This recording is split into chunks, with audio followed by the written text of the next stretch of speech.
Hello again, everybody. So, today is going to be the first movie review / summary thing. And John Carter. Since I just finished the books, I figured I'll go back and rewatch the movie and look at it from the perspective of having read the original story. And I still like it. I liked the movie when it first came out. I saw it in the theaters, and I thought it was fantastic. I know a lot of people didn't. Personally, I'm not understanding why they didn't, because I thought it's really good. I mean, I'll understand why, I guess. I mean, you can look at anything objectively and say, oh yeah, this is probably why people won't understand and won't like it, but personally, I thought it was fantastic. In terms of the story and how it relates to the books, it mostly follows the first one, of how a man from Earth gets transported to Mars, and he discovers he has superhuman abilities, and he ends up falling in love with a Martian princess, because Mars is inhabited by aliens who look like us, and green Martians who don't look like us, that are all warlike and stuff. And so he goes to Mars, he falls in love with this girl, he ends up fighting in battles and saving the day and stuff like that, and having all sorts of rollicking adventures in the books. And in the movie, same sort of thing. He goes to Mars, fights a lot of people, falls in love with this girl. But then they kind of combined the first book and aspects of the second book, where there's these bad guys called Therns, and unlike in the books, spoilers, where they're just after power and wealth and continuing their lifestyle, in the movie they're more about wanting the destruction of the entire planet. And whereas in the books, the Mars was slowly dying because of an ecological aspect. It was just, it's old and it's slowly dying. In the movie, it's more of one city that's caused this. So, I mean, but again, it's a movie, they have to condense things. And that's the thing. You can look at a book and say, oh, well, the movie sucks because it didn't have all this information. Well, they got to condense it to like a 2-hour picture.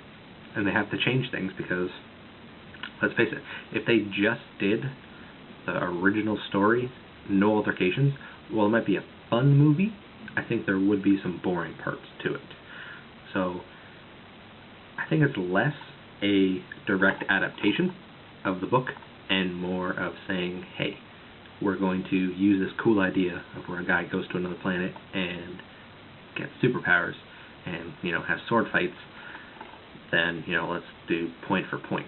While it is very close in a lot of aspects, they do change some stuff, which, for the movie, make it a lot more interesting.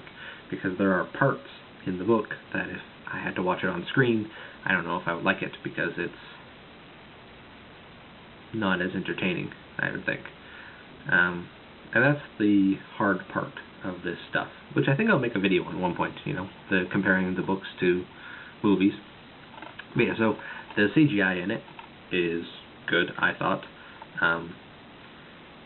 The cool thing with this is you get to actually see the creatures instead of just having a very limited description. They actually, took some license to create everything. Especially the aircraft are really cool, the way they designed it, because it's kind of hard. He doesn't really go into too much detail about exactly what they look like in the books.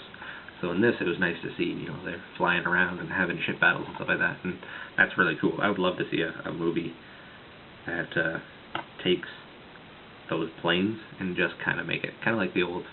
There's a game called Crimson Skies, I think it was, and it was just about being in a plane, having aerial battles and stuff like that. So they made something like that into a movie, I think, but on a bigger scale, so like the aircraft carriers from Avengers, and make one, like all set about that, having like, broad-headed axe and like and stuff like that. I think it'd be cool. But anyways, back on topic. The movie is good. The part I think that people probably don't like is the acting. Sometimes does feel a little wooden. Mostly, I think that's because of the writing and the direction they wanted to take. The whole setting is supposed to be in the late 1800s or early 1900s. I can't really remember exactly the date, but that's when it's supposed to be set. So there's parts when they try to make him sound as if he's from that era, and it just makes the sentences and the wording and how they speak a little wooden and weird. So I think that probably is why people don't like it. I've also heard people say, oh, they didn't like it because, it was like a Star Wars ripoff. And I have to go, really?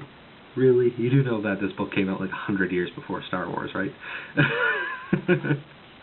So, I don't know. Anyways, it was made by Disney, and I know a lot of people don't really like Disney, but you have to understand that Disney now owns, like, everything. They have their hand, literally, in all the pies. So, a lot of the movies now are going to be created by Disney. So that doesn't mean that they're going to be kid-friendly, or cartoons, or animated. But yeah, that they're turning into great movies. Everyone likes The Avengers. Disney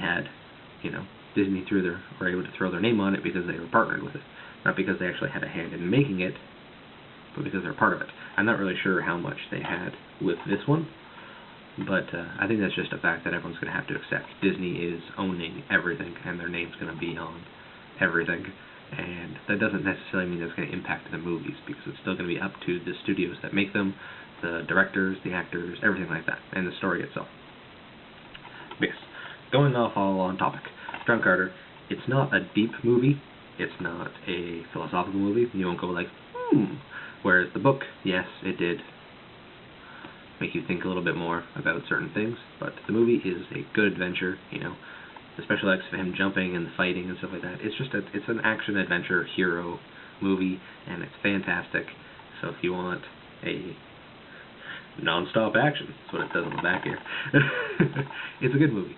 It really is. I mean, give it a chance. Even if you're like, oh, well, I read the book and I'm not sure if the movie will do it justice, just go in, keep in mind that, they have to change things because it's a movie, and just have fun with it, honestly. That's it. I don't know what else to say, to be honest with you. I don't know if this is very good, but it's my first movie review. So, we'll see how it goes. Anyways, thanks for watching, everybody. Watch John Carter if you want to watch an action-adventure movie. And that's it.